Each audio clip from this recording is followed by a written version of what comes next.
escucha, ¿verdad? Tanto audio como pantalla. Listo. Entonces tenemos la ubicación sobre todo en el cuello del útero, tenemos que basarnos en la anatomía. Siempre les he hecho recordar que lo que tenemos que ver es anatomía. Entonces la ubicación del cuello del útero, si acaso de mi cursor, tenemos que el cuello del útero es el extremo que se expone hacia el exterior por la vagina, ¿de acuerdo? Ese es el cervix, eso es lo que nosotros vamos a tener acceso en el examen físico. El resto de partes de los genitales están intracavitarios en la cavidad pélvica, como son el cuerpo del útero, las trompas y los ovarios, ¿de acuerdo? Y quien nos comunica para para el exterior es el conducto a través de la vagina. Por eso tenemos acceso al cuello del útero, ¿no? Y mi recomendación siempre, no dejen de examinar a los pacientes, no pierdan la oportunidad de colocar un espéculo y examinar los genitales. Bien, avanzando con la presentación.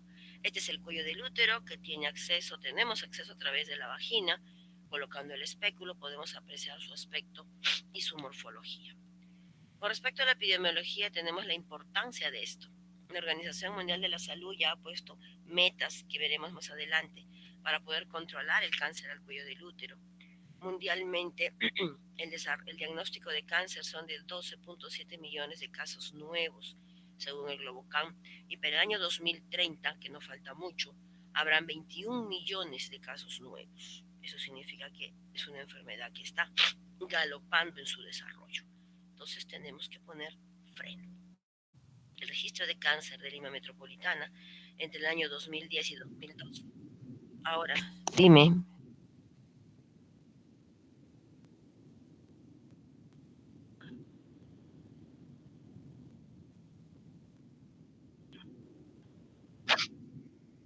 A ver, vamos a ver.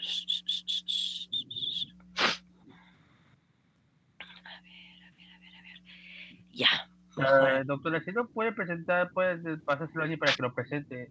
No, aquí seguimos. ¿Me escuchan? Listo, entonces avanzamos. Ahí sí pueden ver, ¿verdad?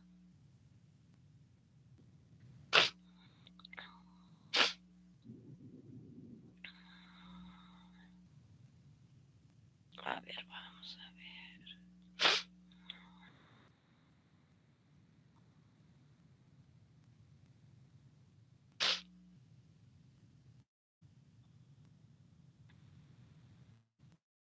Ahora sí.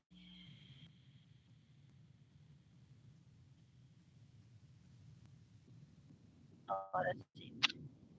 A ver, voy a pasar. Vamos a ver. Vamos a ver. Ahora, ¿pasa o no pasa? Listo, estamos en genitales entonces. Genitales femeninos, ¿ven todos eso? Listo. Entonces comentábamos que el cuello del útero tiene acceso al exterior a través de la vagina y eso es lo que tenemos que poder rescatar. ¿Ya? Este es el cuello del útero que ustedes colocando un espéculo fácilmente pueden apreciarlo y ver sus cambios o morfología dentro de la cavidad vaginal. Epidemiología aparece en mi slide, chicos.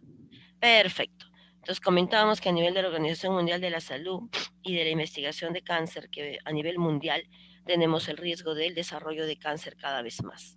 Para el 2030 habrán 21 millones de casos nuevos diagnosticados por cáncer de cervix. Y ya en Lima Metropolitana se hicieron estimaciones y la incidencia en el Perú es el segundo cáncer más frecuente, teniendo una incidencia de 48 por 100.000 habitantes. Es bastante y una mortalidad de 26.4. Entonces, como les comentaba en las prácticas, son diariamente muertes de mujeres por cáncer de cervix que tenemos que lograr controlar. Veamos la epidemiología, que hay un cuadro bonito, una tabla, en la cual podemos ver que entre los varones y las mujeres, en la mujer, después del cáncer de mama, tenemos el cáncer del cuello del útero, por eso se dice la segunda tasa de incidencia, mientras que en el varón tenemos próstata, ¿no? Seguido de estómago. Entonces hay que tener en cuenta esos parámetros para poder ayudar a nuestras pacientes y hacerles mejor su acceso al sistema de salud. Acá tenemos esto para el nivel de Lima metropolitana y miren ustedes, después de cáncer de mama ya en Lima, en Perú, en el semestre, el año 2024, estamos hablando ahorita, en el año pasado, el cuello del útero tenía una tasa de distribución de casos abrumante. Bien, el cáncer de cuello del útero en el Perú, nuestra realidad es esa. Aproximadamente para el año 2007 que ya pasó, habían 4.400 nuevos casos, ¿no? De los cuales 5.400 fueron en el 2007 y habían más de 12 casos diarios. Después fueron bajando la incidencia y aquí tenemos lo que yo les comentaba. Para el año 2007, casi 6 muertes diarias se estimaron en nuestro país. Hoy en día estamos en 5, que no es mucho. Para el 2007 a la fecha, estamos en el 2025 y tenemos que definitivamente hacer algo. ¿Qué es el cáncer al cuello del útero? El cáncer al cuello del útero es el crecimiento de las células cancerosas del epitelio escamoso, que si recordamos bien, el epitelio escamoso representa una parte del cuello del útero y también hay el epitelio glandular. En un 90% de cánceres será de tipo escamoso, pero puede haber un cáncer de tipo glandular o de moco o de células mucosas del cuello del útero. Recuerden que el cuello del útero tiene varias estirpes celulares. Lo más importante, ¿cuál es el punto débil y por qué es tan frecuente el cáncer al cuello del útero y no a la vagina, a la vulva, a los genitales, al ano, a la cavidad oral, como sabemos que es el hábitat del papilomavirus humano? Es por esto, el cuello del útero tiene la unión escamocolumnar, que si ustedes recuerdan de sus clases de histología, es la transición de un epitelio entre un epitelio poliestratificado a un epitelio simple glandular. Esta línea que les hago presente mucho en la práctica está conformado por metaplasia escamosa. Entonces, cuando ustedes vean un término en un informe de Papa Nicolau, que les reporten o le informen metaplasia escamosa, no deberían llamarles la atención. Muchos colegas lo confunden y asustan a las pacientes. No, el cuello del útero está hecho de metaplasia escamosa. Hay metaplasia escamosa en la unión escamocolumnar. Muy bien, y aquí tenemos cuál es la diferencia, que hay confusión a veces. Tenemos el epitelio glandular y tenemos el epitelio poliestratificado. El epitelio escamoso y aquí viene la unión escamocolumnar. Se puede apreciar, ¿verdad? En la foto. ¿Me contestan? Listo. Entonces, como hay una unión escamocolumnar, ese es el punto, el órgano blanco, la base, el punto débil de donde se agarra el papilomavirus humano para poder aprovechar esa metaplasia y originar un cambio celular. ¿Listo? ¿Qué es el cáncer al cuello del útero? Es el desarrollo gradual o lento de una condición premaligna. No va a ser de la noche a la mañana. Para hacer un cáncer al cuello del útero pasan años, como hemos comentado. Es una enfermedad de lenta evolución. Sin embargo, 5 mujeres mueren por día. Entonces hay que averiguar por qué, cuál es nuestra falla. ¿En qué se basa? Se basa en una displasia, una alteración de la célula y del epitelio, que ya ustedes lo han revisado en histología, o también llamada neoplasia intraepitelial después, ¿de acuerdo? O también llamada después lesión intraepitelial. ¿Por qué? Porque el término displasia no es conocido por los colegas. Entonces hicieron varias clasificaciones y por eso me interesa que revisen la evolución de la clasificación de Bethesda. Entonces, donde displasia, el término displasia pasó a ser neoplasia interepitelial, también llamados NIC, y que luego pasó a ser lesión intraepitelial. Pero en realidad todos son sinónimos, se refieren a lo mismo, al cambio en el epitelio cervical. ¿Quién es el responsable? El virus papiloma humano. Es un virus que, según las clases de microbiología, recuerden, pertenece a la familia Papillomaviridis, tiene un trofismo epitelial, que significa que lo vamos a encontrar infectando la piel y las mucosas, tiene una cápside proteica que no tiene envoltura y que el genoma en su núcleo es un ADN circular que es el responsable del cambio celular. Entonces ya tenemos al responsable. Por lo tanto, si yo tengo la causa de una enfermedad, yo puedo realizar prevención, primaria, acuérdense, en sus clases de salud comunitaria o medicina hay diferentes tipos de prevención. La prevención primaria, la prevención secundaria y la prevención terciaria. La prevención primaria radica en aplicar la prevención a nivel de la causa. Entonces, en cáncer del cuello del útero sí conocemos el factor causal. ¿Quién es? El papilomavirus humano. En mama no. En mama no conocemos quién hace cambiar la célula de la mama. Si han escuchado bien la exposición anterior, no se describe un factor causal. Bien, aquí tenemos el árbol filogenético del papilomavirus. El papilomavirus es una gran familia de virus, no es uno solo. Miren que solamente de este grupo de alfa, por aquí pasa el beta, por aquí está el gamma, solamente se han estudiado estos genotipos, que son los conocidos hoy en día, porque se estudiaron pacientes con cáncer al cuello del útero y encontraron la presencia de papilomavirus. A la cabeza, ¿quiénes? Acá está el 16, miren, y de la otra rama está el 18. Sin embargo, vecino a él está el 45, vecino el 33, el 31 y todos los de alto riesgo. Sin embargo, los otros son de bajo riesgo, responsables de alguna patología, pero no de cáncer. ¿De acuerdo? Entonces, eso tenemos que tenerlo bien claro. Es una gran familia de papilomavirus. El papilomavirus es una infección, es la infección más común que hay. Se transmite a nivel sexual. ¿De acuerdo? Es asintomática, porque no da molestia. Por eso permite que la enfermedad llegue a estadios avanzados sin ninguna molestia por parte de la paciente. Los periodos de incubación son prolongados, ya comentamos eso. Hay más de 200 serotipos aproximadamente de virus papiloma humano y más del 15% se contagian a nivel sexual. Pueden producir diferentes lesiones, no todas cáncer, desde benignas como los papilomas, los condilomas, las verrugas, hasta el cáncer que debemos controlar. Así tenemos lesiones de papilomavirus por bajo riesgo. Aquí tenemos verrugas, condilomas, miren la uña. Se puede ver la imagen, ¿verdad? Listo. Tenemos verrugas genitales, tenemos verrugas a nivel de la uña, de la mano, tenemos verrugas a nivel del pene, prepucio, escroto, ingle. Tenemos verrugas a nivel de la palma, planta de los pies. Tenemos verrugas aquí en el introito vaginal, miren la horquilla, ¿verdad? Y también en lengua, cavidad oral, carrillo, maxilar, lengua, cuerdas vocales. ¿Por qué? Porque también hay sexo oral y el papilomavirus llega a la cavidad oral. Y las lesiones por papilomavirus de alto riesgo son las que están relacionadas con cáncer, en los mismos sitios, en los genitales, y aquí tenemos el cuello del útero, miren cómo deforma el cuello del útero en comparación a las fotos anteriores. Cáncer de vulva, aquí tenemos un cáncer relacionado por vulva. Cáncer en la cavidad oral, y aquí entra la lengua, mejilla, maxilares, cuerdas vocales, faringe, hipofaringe. Tenemos cáncer de pene, y acá está, de acuerdo a la imagen. También hay cáncer de pene. Miren este cáncer de maxilar inferior. Aquí se puede apreciar los dientes y el piso de la boca. Cáncer por papilomavirus humano. Entonces ahí radica la importancia de que hagamos prevención. ¿Cuál es la relación del papilomavirus y el cáncer?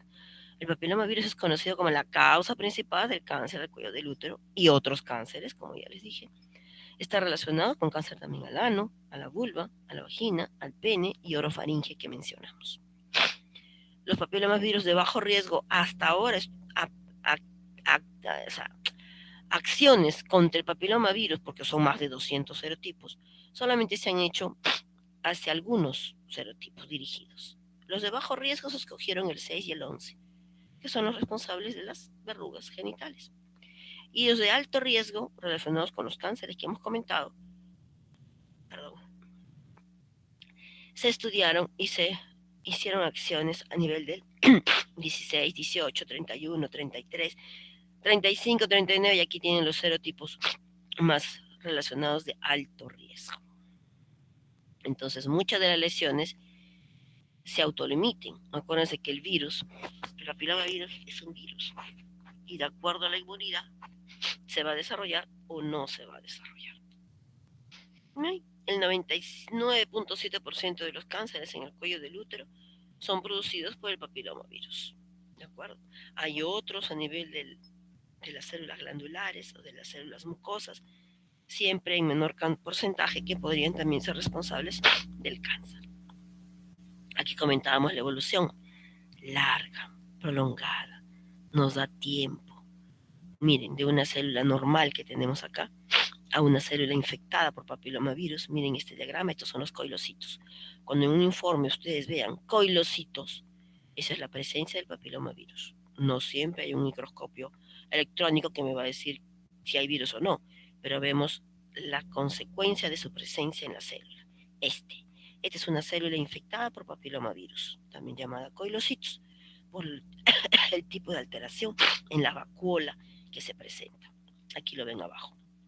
Células normales, células con coilocitos infectadas por papilomavirus y que con el tiempo y las mutaciones y la evolución del cáncer van a producir una célula cancerígena. Miren esta célula. Entre unas células normales, acá hay una célula con múltiples núcleos, con cambio en el citoplasma, más eosinófilo, y que ya es cáncer. ¿Cuánto tiempo pasó? Miren, 10, 15, 20 años, dependiendo de la inmunidad del paciente. Acuérdense que fue una enfermedad de inmunidad. Entonces, la historia natural del papilomavirus es sencilla. Tenemos, las personas se infectan con el papilomavirus, el 100%. De 100 mujeres que se infectan, o hombres también por papilomavirus, sobre todo en mujeres, el 80% va a regresionar, es decir, va a salir adelante y no va a haber ningún cambio celular.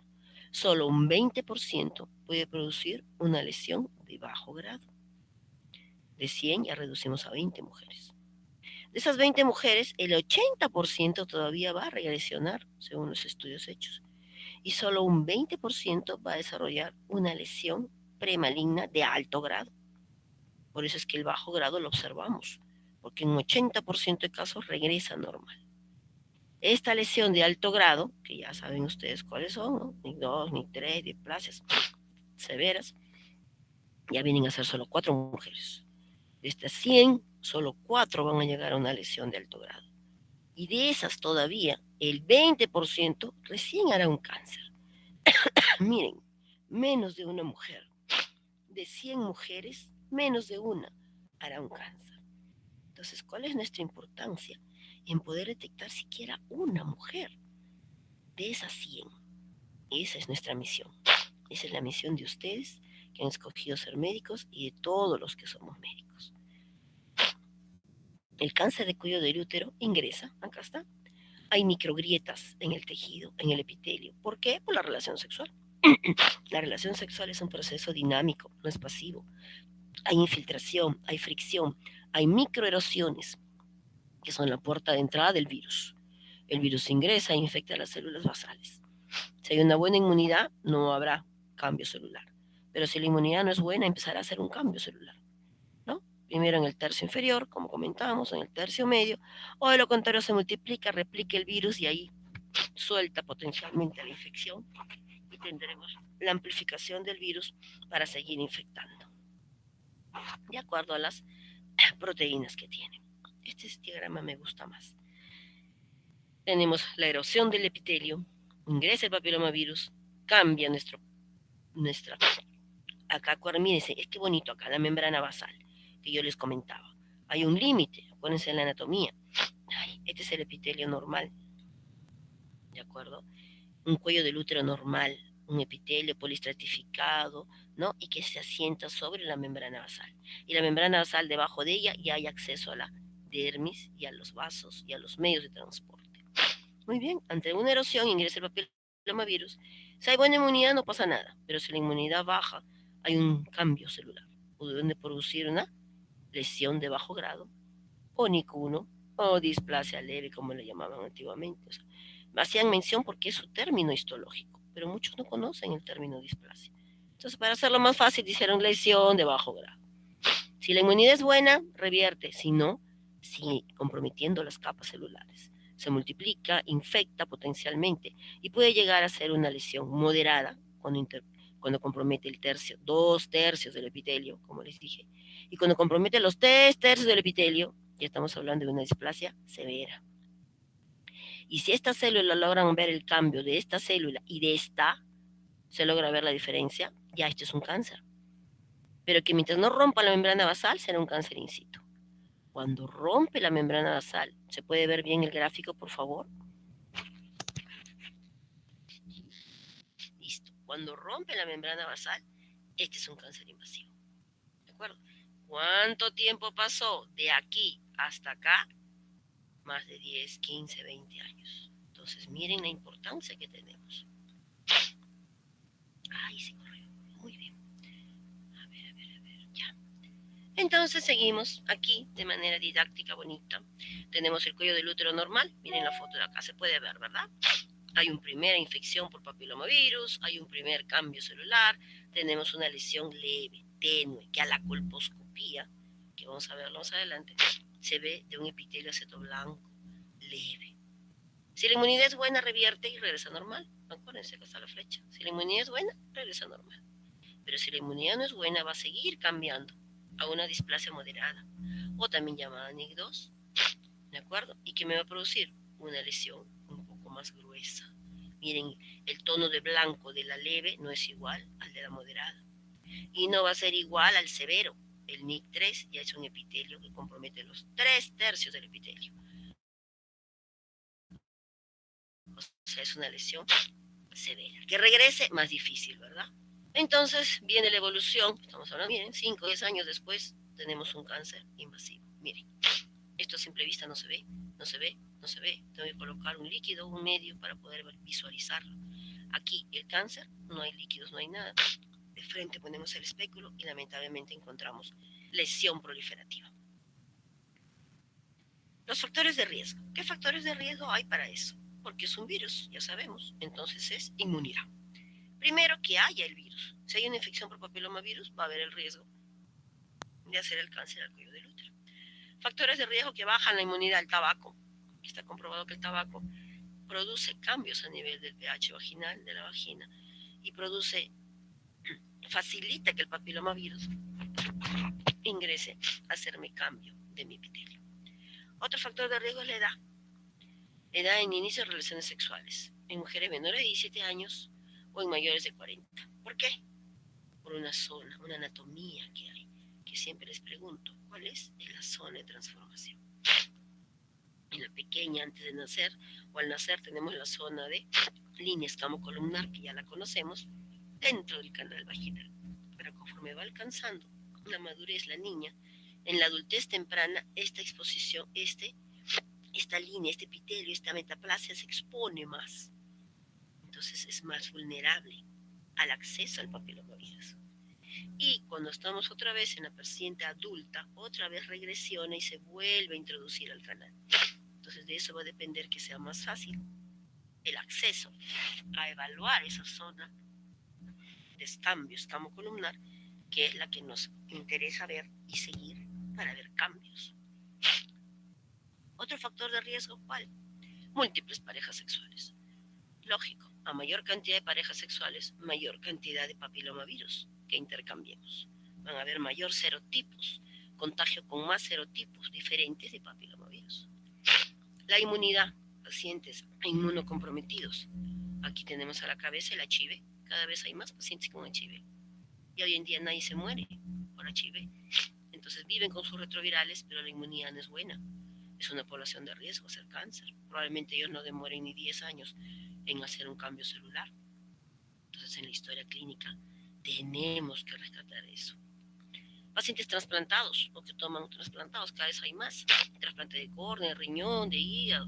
Ellos, ustedes recuerden, que toman un inmunosupresor para evitar el rechazo del cuerpo extraño, del órgano trasplantado. Entonces son pacientes que disminuimos su inmunidad.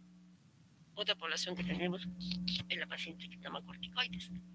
De aquí a la cabeza todas las colagenopatías, ¿no es cierto? Tenemos artritis, lupus, esclerosis múltiple y lo que ustedes ya han revisado y estudiado en medicina interna. Otro factor de riesgo son las infecciones crónicas. Y a la cabeza tenemos el herpes, clamidia, que ya nos va diciendo que la inmunidad no es buena en esa paciente. El estado socioeconómico bajo, porque no tienen acceso a la salud. Pero hoy en día eso es controversial, porque el Papá Nicolau es gratis. Sin embargo, no va la paciente a su control. No hay esa cultura de prevención, que es lo que tenemos que nosotros incentivar. Nutrición. Pacientes con desnutrición crónica son pacientes que no van a tener una buena respuesta inmunológica a ese papilomavirus. El uso de anticonceptivos orales, el uso de hormonas que también cambian nuestro cuello del útero y el antecedente de cáncer. Paciente con cáncer de mama, paciente con cáncer de estómago, paciente con cáncer o lupus, paciente con linfoma, pueden tener de, de, de naturaleza inmunológica baja, porque si no, no hubieran hecho un cáncer, ¿no? También el papilomavirus puede jugar un rol importante en ese factor de riesgo. ¿Qué síntomas hay? Ninguno. Como comentamos, ningún síntoma. Puede haber un sangrado vaginal anormal entre los periodos o en la relación sexual, eso nos debería llamar la atención, o al examen físico también encontramos un sangrado. Paciente posmenopáusica no debe por qué sangrar, ¿de acuerdo? Las características del flujo vaginal, a veces es un flujo vaginal en estadios avanzados, fétido, con necrosis, con sangrado, entonces tenemos que evaluar eso. Y el dolor pélvico cuando ya invade otros órganos de la pelvis, porque ya no está circunscrito al cuello del útero. Despistaje. ¿Cómo hacemos despistaje? Porque hay que hacer ya. Tengo mi vacuna, sé que el papilomavirus me va a cambiar mi célula, entonces quiero verlos. Siempre hemos enfocado el manejo y la prevención en tratar de ver la célula cuando se deforma o se cambia. A la cabeza estuvo el señor Papa Nicolau, por eso tenemos la prueba a su nombre, en el cual logró disminuir en un 70% el cáncer al cuello del útero en Estados Unidos, entre el año 1955 y 1980. ¿Por qué? Porque detectaba la célula temprano. La citología, detectaba el coilocito, detectaba el cambio morfológico de la célula. Es un método sencillo, es un método barato, es gratis, pero requiere una buena implementación, que a veces en los países latinoamericanos o tercermundistas no está completo el proceso. Requiere desde la adquisición de las láminas, la adquisición del citocepillo, el tomar bien una muestra de Papa Nicolau. Por eso me interesa que ustedes tomen Papa Nicolau. El tomarlo bien, porque si no rescatamos la cantidad de células, no vamos a detectar el cáncer. Se nos va a escapar. Entonces, el personal que tome una buena muestra, que tome la zona de transformación, que fije bien su muestra en la lámina. Después eso tiene que llevar un proceso, una fijación de la lámina por el alcohol y después trasladarla rotulada al patólogo o al citólogo para que haga. Entonces, como hay una implementación, toda una serie de pasos para completar el proceso, a veces no se cumple o no tendremos una buena sensibilidad para ello. Es una muestra sencilla, una citología convencional, y la desventaja es, como decíamos, ¿no?, la naturaleza primitiva de la prueba. Hay una marcada variabilidad entre el medio, la calidad, la baja reproducibilidad. Si yo hago un Papa Nicolau me sale negativo, yo vuelvo a hacer otro Papa Nicolau, probablemente no me salga el mismo resultado. Yo tomo un Papa Nicolau, sale positivo, células alteradas. Repito ese Papa Nicolau y me sale negativo. Y no es porque no tenga nada la paciente, sino porque no tomamos la zona o no se leyó esas células alteradas. Por eso es que es baja reproducibilidad. Y requiere, como comentamos, una compleja estructura sanitaria, ¿no? Desde el tecnólogo, el que toma la muestra, el que fija la muestra, el motorizado que la lleva al sitio. Imagínense en nuestro país que tenemos tantos sitios de accidentes geográficos. Podemos tomar un Papa Nicolau en la comunidad Guaruna de Iquitos y hasta que llegue al citólogo que está en Cajamarca, Huancayo o en Lima, esa lámina puede sufrir varios cambios. Entonces, necesita una estructura que lo soporte. ¿Qué hay que hacer para una muestra de Papa Nicolau? Evitar un sexo 48 horas antes. De lo contrario, vamos a tener secreción de semen. Evitar crema u óvulos una semana antes, porque de lo contrario vamos a tomar muestra de la crema. Ojo. Las duchas vaginales, gracias a Dios, ya están proscritas. Antiguamente las señoras se hacían lavados vaginales con unas bombillas y barrían toda la secreción vaginal y cervical. Menos mal eso ya no existe. Y si está terminando de menstruar, lo ideal sería dejar pasar al menos unos 5 días, porque de lo contrario vamos a tener un material de menstruación. Miren la baja sensibilidad del Papa Nicolau, una sensibilidad y una especificidad. En el Perú y con estudios del proyecto TACTI que se hicieron, solamente alcanzamos un 33% de sensibilidad. ¿Qué quiere decir? Que solo 33% de casos decían si era realmente, perdón, positivo. En cambio, se hicieron estudios en Nicaragua y 37%, no alcanzamos más. Una alta especificidad, claro, si sale alterado el Papa Nicolau es porque realmente hay algo ahí, pero si sale negativo no me garantiza que no haya. Miren, estudios que se hicieron para alcanzar fue de 81, de 81 de sensibilidad hasta 20, un rango muy variable.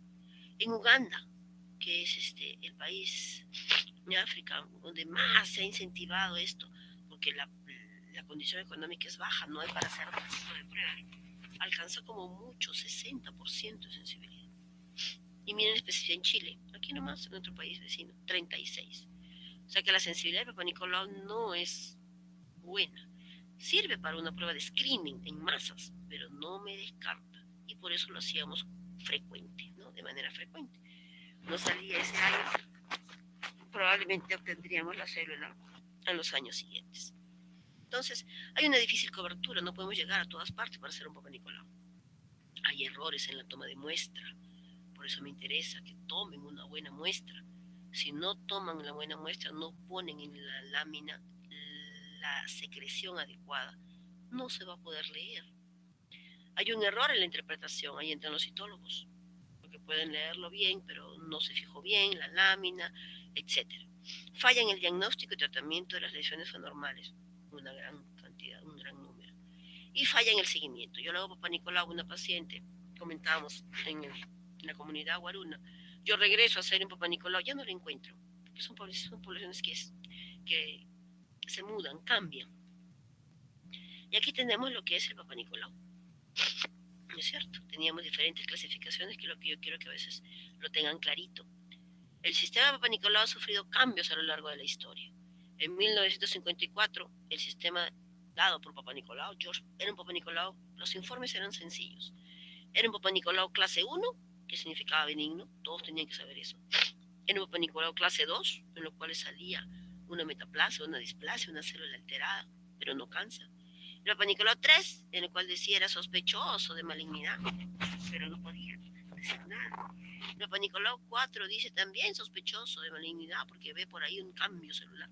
Y el Papa Nicolau 5 decía, sí, esto es un cáncer, ¿no? Como la última foto que vimos en la diapositiva. Había confusiones, nadie sabía que era un Papa Nicolau tipo 2, tipo 3, tipo 4. Entonces se reunieron y cambiaron y dijeron, a nivel de la OMS, se reunieron en 1968 y dijeron, el sistema va a ser una nomenclatura descriptiva. Vamos a describirlo. Vamos a decir que si es negativo benigno, que sea negativo a células malignas. Si encuentran algo, díganlo, menciónenlo, le dicen a los patólogos. Y le pusieron o atipia inflamatoria, o atipia escamosa, o atipia o coilocítica, donde encontraban la célula. Por una inflamación, un hongo, una bacteria, una cervicitis, porque había una atipia en la célula escamosa o porque era una atipia con coilocitus. O sea, veía alteraciones en la vacuola sugestivas de papilomavirus, como vimos en la diapositiva anterior. Y dijo, si encuentran algún signo de sospecha, entonces digan si es una displasia leve, moderada o severa. Es decir, si ellos veían células del tercio inferior, del tercio medio alteradas o del tercio superior para que puedan decir, esta es una displasia. Si ven una célula ya lógicamente cancerígena, pues digan, es un cáncer, pero veo una célula epitelial. Pero si yo veo una célula ya debajo de la membrana basal, que sus características tiene, pues será un carcinoma invasivo. Así estuvimos desde 1968 hasta 1978, 10 años después, en el que Richard plantea el sistema de Nick. Nadie sabía que era una displasia leve, nadie sabía que era una moderada, nadie entendía que era una displasia severa. Entonces dijeron, hay mucha confusión. Si es negativo a células malignas, simplemente hay que hacer Papa Nicolau negativo. Si encuentran algo, no digan nada porque no confundan a la población. Si es una displasia leve, llamémosle neoplasia intercervical tipo 1, como comentamos al principio. Si es una displasia moderada, que se pasa a llamar neoplasia intercervical 2. Y si es una displasia severa, llamémosle NIC3. Y al carcinoma in situ lo englobamos ahí, lo considero. ¿Por qué? Porque el pronóstico es el mismo, se comporta igual. El cambio es tan mínimo que tener una displasia severa es prácticamente tener el mismo manejo de un cáncer in situ. Entonces lo considero dentro del término. Y si es un carcinoma invasor, pues será carcinoma invasor. ¿Hasta ahí se entiende, chicos? Ya se durmieron. ¿Ya se durmieron? Ya. Entonces, de ahí viene la reunión en Bethesda. Hasta 1988 en el cual dijo, no, eso crea mucha controversia. Entonces, el Papa Nicolau negativo, no vamos a decir negativo, porque la gente dice negativo es de malo, negativo de cáncer, negativo, no. Digamos que está dentro de límites normales. Digamos que es normal, mencionémoslo, póngalo en el informe. Si hay cambios, algunos cambios intermedios antes de ser una displasia, colóquenlos y ahí salió el término cambios reactivos, con ascus, o también llamadas células escamosas de significado indeterminado atípicas. Y si es neoplasia NIC1, NIC2, NIC3, el término NIC de neoplasia intracervical se cuestionó porque no era un cáncer. Entonces asumieron, ¿para qué le ponemos el nombre de neoplasia si no es un cáncer? Entonces le cambiaron la terminología y pasó a ser de una neoplasia a una lesión intraepitelial. Y por eso pasó a llamarse LIE. La que era LIE de bajo grado, junto con las situaciones inciertas, y una LIE, o sea, lesión intraepitelial de alto grado, si es que tenemos el NIC2, NIC3 y cáncer in situ. Perdón. ¿Por qué? ¿Por qué? Porque el compromiso y el manejo es el mismo. Porque el pronóstico no va a regresionar de un interés. Entonces lo englobaron de esa forma. Y así se quedó. En el 2001 volvieron a darle unos pequeños cambios, pero prácticamente es el mismo.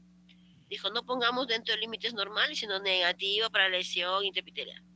Y todo el término quedó igual. Entonces, eso tienen que saberlo, chicos.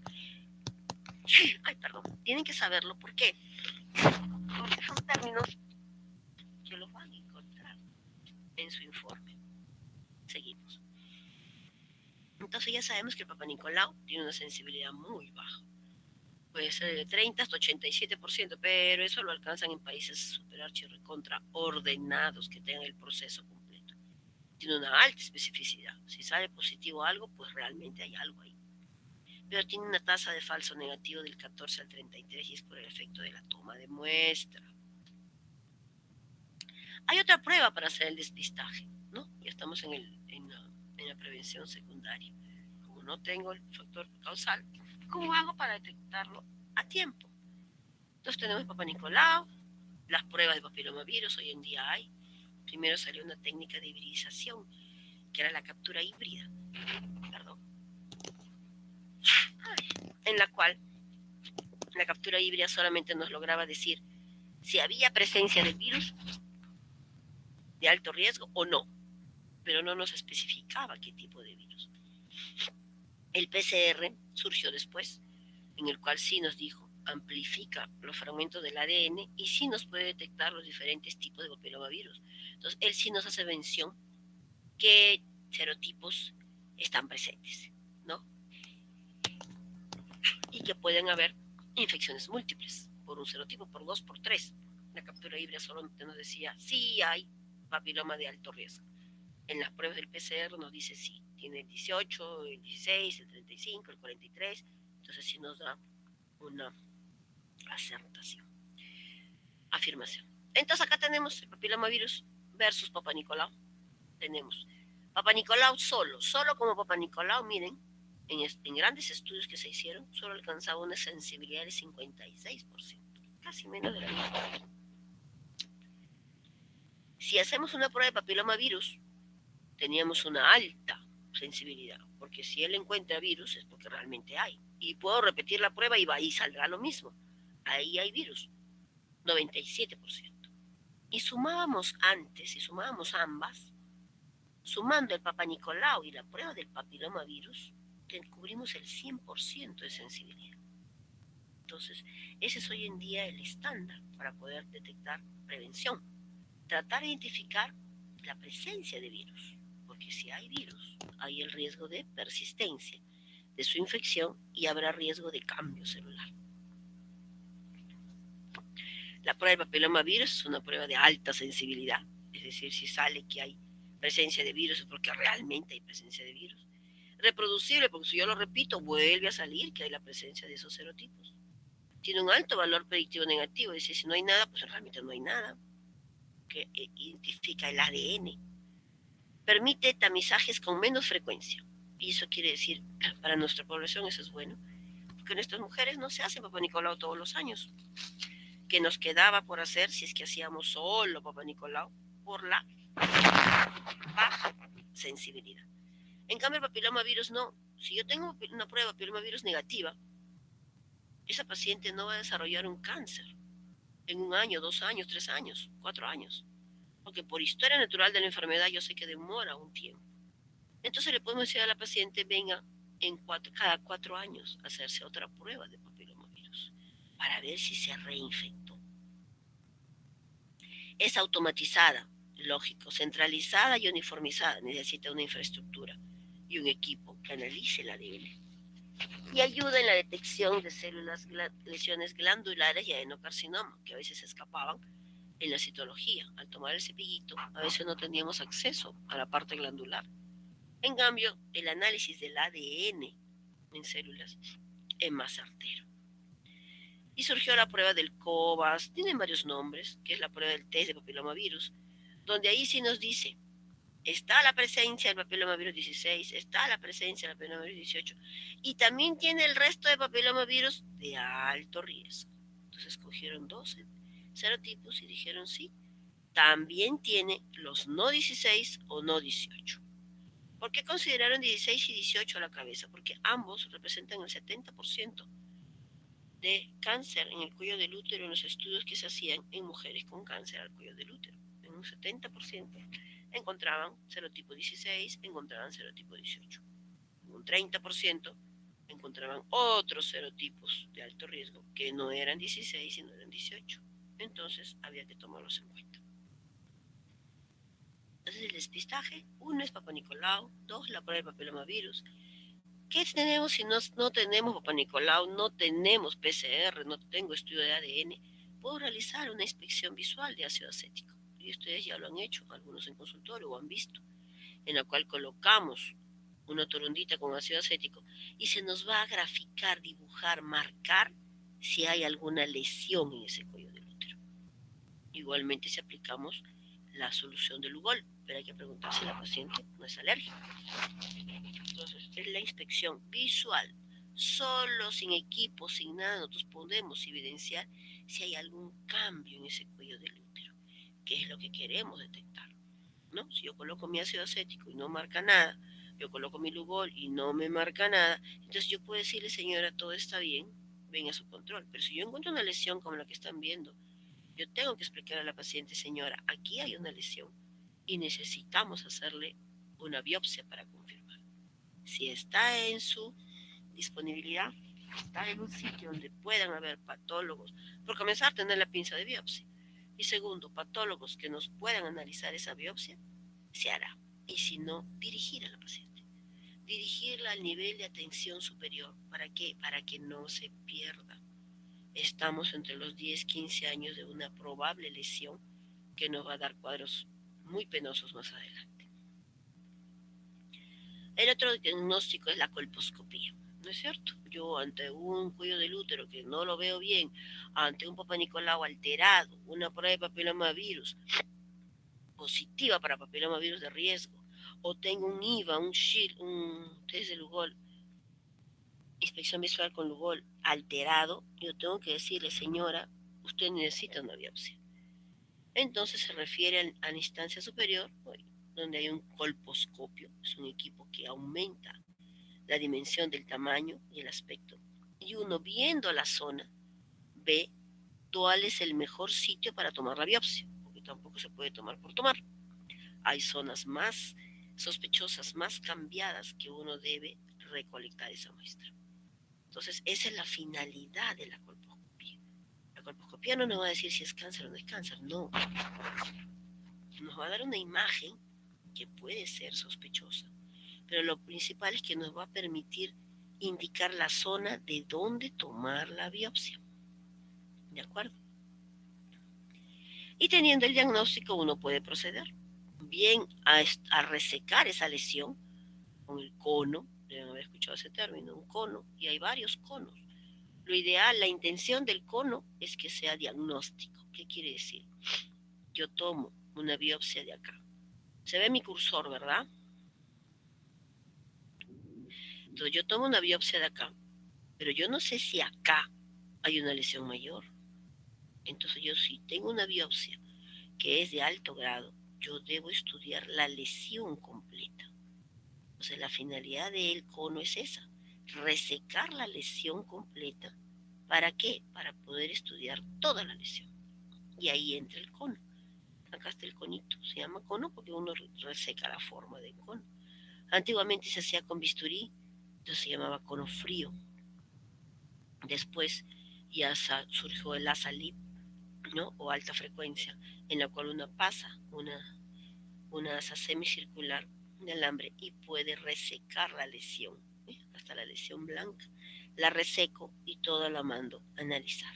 Entonces ahí sí me van a decir toda la lesión, ¿qué cosa es? Toda la lesión es lesión de alto grado, toda la lesión es bajo grado y lo más importante, me va a decir cómo quedaron los bordes. Era una lesión tan amplia que los bordes salen comprometidos por lesión. Eso también necesitamos saber. Entonces, de acuerdo a eso, establecemos en qué grado estamos, en qué estadio. ¿Es solo un precáncer o es un cáncer? Y aquí viene. Ya, precáncer, no hay problema, se manejó. Pero si es cáncer, yo necesito, miren, ampliar acá. ¿Cuánto de infiltración del estroma tiene?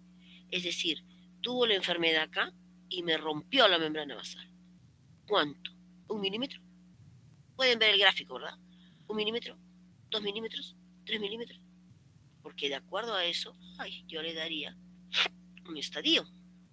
Miren, un estadio clínico 1A, que no tienen por qué saberlo, pero es importante que se enfoquen. Un estadio clínico A, si compromete 3 milímetros, es 1A. Si compromete más de entre 3 y 5, será un estadio clínico 1A2. Si me compromete, ya se hace macroscópico y puede ser hasta 2 centímetros, ¿de acuerdo? ¿No? Un estadio clínico 1B, porque ya lo veo, ya dejó de ser microscópico y empezó a verse 5 milímetros, 1 milímetro, 2 milímetros, un estadio clínico 1B1. Miren, acá está, más de 5 milímetros. El anterior era hasta 5. Hasta 5 es un estadio clínico 1A. Más de 5 y es uno clínico B, 1B. Pero sigue siendo de primer grado, pero B. B1 cuando será más de 5, pero menos de 2. Perdón, más de 5 milímetros en profundidad del estroma y se hace macroscópico, pero hasta 2 centímetros nomás. Después de 2 centímetros a 4 centímetros, a menos de 4, acá está. Ya sería un estadio clínico 1B2. Y más de 4 centímetros, miren acá el dibujo, ya es un estadio clínico 1B3. Aquí está el corte. Hasta 1B2 podemos ofrecerle manejo quirúrgico. Hasta aquí se puede operar. Menos de 4 centímetros. Un tumor más de 4 centímetros ya no es quirúrgico. Se perdió la chance de poder manejar a esa paciente de la manera quirúrgica. Sigue creciendo el tumor, un estadio clínico 2, ya compromete más de 4 centímetros y me puede comprometer los 2/3 superiores de la vagina. O irse hacia la cavidad pélvica. Aquí tenemos el compromiso. Sale del cuello del útero y compromete los parametrios, que siempre les pregunto. Son los ligamentos anchos con las estructuras que están a su alrededor. Estadio clínico 3 llegó hasta el tercio inferior de la vagina. Qué triste. Y era microscópico, ¿no? Y estos estadios pueden dar enfermedad. Por ejemplo, estadio clínico 3 me puede dar diseminación, miren, hacia la pared pélvica. Se salió tanto para la vagina como se extendió hacia el hueso pélvico. Y aquí lo tengo, miren bien. ¿Se ven? La pared pélvica. El tumor se sale y crece e invade hasta la pared pélvica, comprometiendo estructuras que están en su camino, comprometiendo metástasis a los ganglios. Acuérdense que nuestro cuerpo, nuestra economía del cuerpo, está vigilada por ganglios linfáticos. Entonces ellos también reciben la información y se comprometen. Hay compromiso de ganglios, pudiendo ser ganglios de la pelvis o pudiendo ser ganglios linfáticos retroperitoneales. Ya es metástasis, a distancia. Un estadio clínico 4, cuando ya es muy triste e invade estructuras vecinas. Miren, hacia adelante, ¿quién está? ¿Quién está hacia adelante? A ver, ¿ya se durmieron o están despiertos? Uy, ya se La fueron. vejiga. Vejiga, doctora. Y, ¿sabes? Entonces, mire, el tumor crece tanto que infiltra la vejiga y puede originar fístulas, como conversábamos. O se infiltra hacia atrás. ¿Y quién está atrás? El Órgano recto. Entonces podemos tener obstrucciones intestinales, podemos tener fístulas rectovaginales, podemos tener muchas comorbilidades a consecuencia de un estadio clínico 4. Por eso la importancia que tenemos de manejar el cáncer de cervix. Entonces, si nos ponemos a estudiar, miren, desde el 2021, 2001, que no ha cambiado mucho, para el neoplásicas, solo un 8% se detectaba cáncer en primer grado, en estadio 1, miren. Todos venían con estadio clínico 2, con compromiso de pared y tercio inferior de la vagina, miren. 42 y 43, 85% venían con estadios avanzados y siguen viniendo. Un 7% ya venía con compromiso de vejiga o recto. Entonces lo rescatable, quirúrgico, solamente puedo el primer estadio y hasta 1B2, menos de 4 centímetros. Le puedo ofrecer un cono y sale toda la lesión y controlamos el precáncer o cáncer in situ. Puede hacerse una histerectomía, pudiendo ser simple o radical si comprometemos los ganglios, de acuerdo al estadio. Y hoy en día incluso hasta ganglio centinela podemos hacer si tenemos una institución que nos respalde para hacer ganglio centinela y evitar toda la disección ganglionar. Ay. En cambio ya después viene el manejo médico. Si no pudimos operarla hasta 4 centímetros, ya no nos queda más que ofrecerle manejo médico. A todos los estadios, miren, incluso del 1B3, que es más de 4 centímetros. El segundo grado, el tercer grado, el cuarto grado, ya no nos queda más que ofrecer quimioterapia y radioterapia. Entonces, la base de todo esto es que nunca se olviden la historia natural del papilomavirus. Podemos hacer prevención primaria o hacer prevención secundaria. Prevención primaria, si conozco el factor causal, ¿quién es? El virus. Hoy en día tengo que actuar a nivel del factor causal del papilomavirus.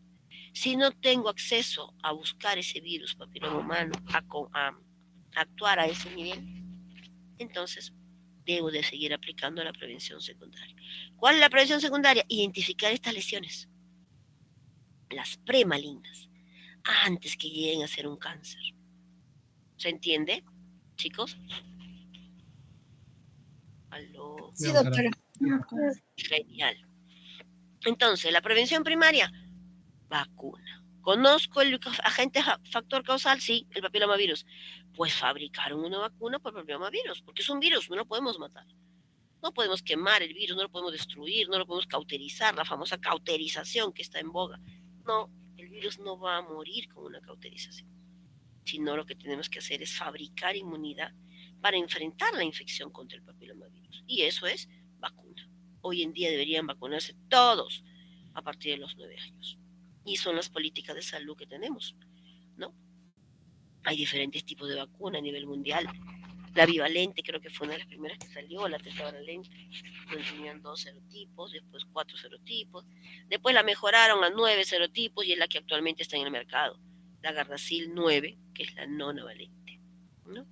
Y de las cuales se ofrecen varios esquemas de vacunación. En los niños a partir de los 9 años, ideal sería que tomaran hasta 2 dosis, pero ya cada vez los estudios han disminuido y están reduciendo a una dosis, pero para adquirir cobertura.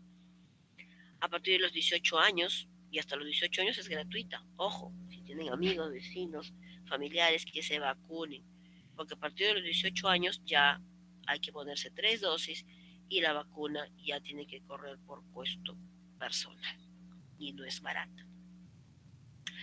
Hay una controversia entre vacunarse a mujeres o hombres mayores de 45 años. No está establecida, no está en la indicación, porque no se hicieron estudios en esa población mayor de 45, por razones del proyecto de estudio. Pero no se le prohíbe a nadie, ¿de acuerdo? La prevención secundaria, esa es la prevención primaria. La prevención secundaria, ¿qué nos queda? Identificar lesiones tempranas, hacer tamizaje temprano, sea con Papa Nicolau, sea con prueba de papilomavirus, sea con inspección visual con ácido acético, sea con Lugol, pero tenemos que ver ese cuello del útero, ¿de acuerdo? Identificar la población de riesgo, ya dijimos, los que tengan factores de riesgo, sobre todo inmunidad. Dar la opción de tratamiento y tamizaje según la realidad que tengamos, ¿no? En algunos, aquí viene la ablación, la crioterapia, que está descrita, que sí apliquemos una destrucción contra la zona de transformación del cuello del útero. Pero eso está de acuerdo al acceso que tenga la población a la salud. Podemos plantear eso en una población en la cual no hay biopsia, no hay patólogo, no hay colposcopio, no podemos hacer seguimiento a esa paciente y antes de eso aplicas una crioterapia o una ablación. Pero si estamos en un lugar de acceso de capital, no vamos a ofrecer eso. ¿Por qué? Porque para combatir el cáncer al cuello del útero no le voy a destruir la zona de transformación de todos los cuellos del útero que existen. No es la solución, ¿verdad? Entonces todo depende de la realidad en donde estemos. Hay que hacer un diagnóstico temprano, precoz y referir a la paciente. Señora, usted tiene aquí una lesión, yo veo aquí algo raro, por favor, le doy este documento, vaya a la institución, al hospital más cercano o según la referencia para que la puedan estudiar. Hoy en día la Organización Mundial de la Salud plantea metas y las metas están en alcanzar que el 90% de nuestras poblaciones sean vacunadas contra el papilomavirus antes de llegar a los 15 años. El 70% de las mujeres, de acuerdo, que tengan un acceso a la detección y que por lo menos mayores en los 35, a los 35 años de edad, entre los 40, sean tamizadas, protegidas, detectadas. Y en el 90% de los casos de las mujeres hay que identificarlas con cáncer. ¿Para qué? Para ofrecerles el manejo, ¿no? Esta es la nueva misión, visión, enfoque que maneja la Organización Mundial de la Salud. 90, 70, 90. Muchas gracias, chicos. Disculpen por los estornudos, pero estoy media gripada. Gracias, doctora. Listo. Entonces, ¿se entendió todo? ¿Alguna pregunta? Doctora, Dime. Michael, una pregunta. ¿Va a pasar la diapositiva? ¿Es esa pregunta? ¿No hay otra pregunta? Otra. Si han estado en la clase atentos, no hay necesidad. Aparte que creo que tu compañero lo ha grabado. Juan Pablo, ¿quién es? Ah, ya contestaste. No hay otra pregunta, chicos. Doctora, una pregunta. Listo. Es acerca de la en la parte de la colposcopía que mencionó, la conización, más o menos cuánto tiempo demora en cicatrizar. La conización, entre los 7 a 10 días después de haber hecho un cono, se describe que cae la costra. Entonces ya cicatriza a partir de los 7 días. Empieza a cicatrizar en el momento de haber terminado el cono, ¿no? Pero ese proceso de cicatrización demora hasta 7 a 10 días, que es cuando cae la costra. Ahora, una cosa es que caiga la costra, se desprenda, que puede originar un poquito de sangrado, y otro es que el cuello del útero se vea normal como antes. No, usualmente eso se ve al mes o a los 2 meses. ¿Por qué? Porque después del cono, el hecho el hecho de la resección empieza a tener una regeneración celular. Y eso normalmente lo vemos entre 1 a 2 meses después.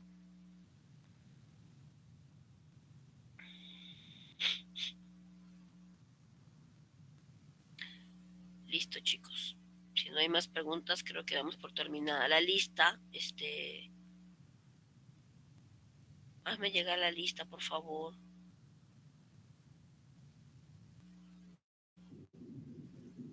Listo, cuídense, chicos. Gracias. Gracias, doctora. Hasta Gracias, luego. doctora. Gracias. Hasta Hasta luego. luego.